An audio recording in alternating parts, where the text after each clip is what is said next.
So, biglang nawala. Continue tayo. Sumunod is, lagi din kayo mag-iingat, no? Kasi sa panahon natin ngayon, nagkalat na yung masasamang tao. So, be careful kasi meron kayong makakasalamuha na masamang tao. Bad guy. Pero nakikita ko naman dito, hindi naman kayo pababayaan ng spirit guide nyo. So, kapag meron kayong naramdaman na intuition, pandama, sundin nyo daw po yun. Kasi, yun yung parang inaano ng spirit guide mo para ingatan kayo.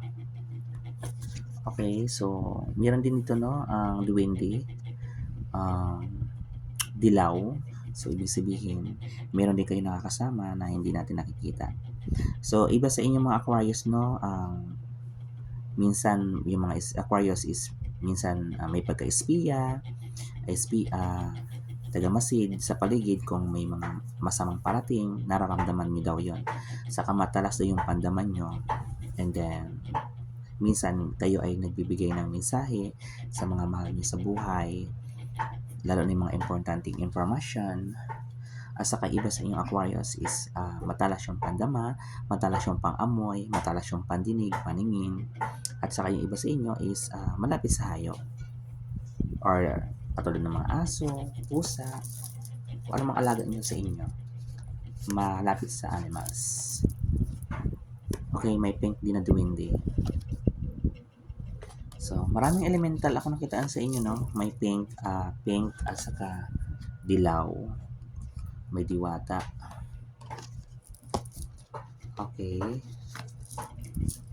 So, ang iba sa inyo mahilig sa mga gamit or alahas, or kung hindi naman, maaari magkaroon kayo ng alahas sa susunod na buwan. So, nakikitaan ko ditong buwan is 1, 2, 3, 4, 5, 6, 7, 8, 9, 10, 11. 11 kasi siya. Mga November yan, maaari magkaroon kayo ng alahas or gamit. Or ang iba sa inyo mahilig sa alahas. So, nakikitaan ko rin dito, mag-ingat din kayo kasi meron akong nakitaan sa inyo na incident or disgrasya na hindi maiwasan. So, lagi kayo mag-iingat. Aquarius.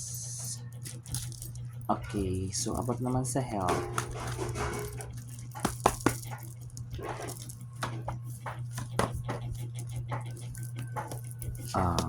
Yung iba sa inyong Aquarius, no, maaari magkaroon ng irregular na dalaw, maaari magkaroon kayo ng moodiness, irritable feelings, maaari magkaroon kayo ng hormonal balance sa sunod na araw or buwan. So, i-watch out nyo ito. And then yung kidney nyo, ingatan nyo, maging